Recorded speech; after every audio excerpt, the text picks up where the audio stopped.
The British have a tradition of hailing their country as a green and pleasant land, despite the fact that most of them live in cities. For hard-nosed businessmen like Robert Law, who's farmed his land in the east of England for nearly 30 years, that's a romantic view. The population's growing rapidly in this country. There's no more land coming into production. It's about concentrating and making farming economic here and giving everyone the confidence to invest and secure a future.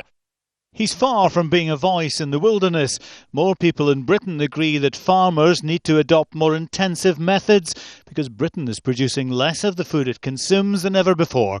It's gone from being 85% self-sufficient to nearly 70% in the last 10 years.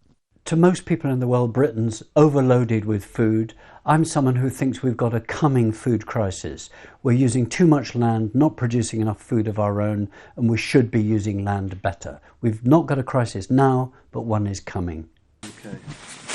ADRIAN IZZARD is one farmer who believes the way to avert that crisis is by producing better food, not just more food.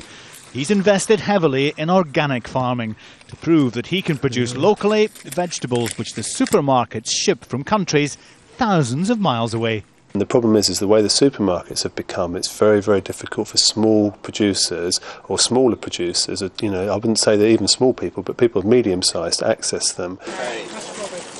This is what's known as a farmer's market. It's where local producers sell their food direct to the public. The great advantage for the shopper is they know where the food's come from and who's grown it. Markets like this are increasingly popular in Britain, but they still represent only a small part of the food market. And it's here that you'll find people like ADRIAN IZZARD, to whom farming is not just a business, but an ideal. Here, everything is really fresh. Like we harvested everything on Friday, so it's very, very fresh. You get to talk to the customer, to talk to the farmer usually, or even if it's not the farmer, it's someone who knows a lot about the farm. Traditional farmers, though, say going organic is not the answer. Organic farming will not feed the world because the levels of production and levels of yields are reducing so much. We have to increase our yields and production. But all agree that the English countryside will have to change if Britain is to secure the food it needs to feed its population. Harry Smith, Al Jazeera.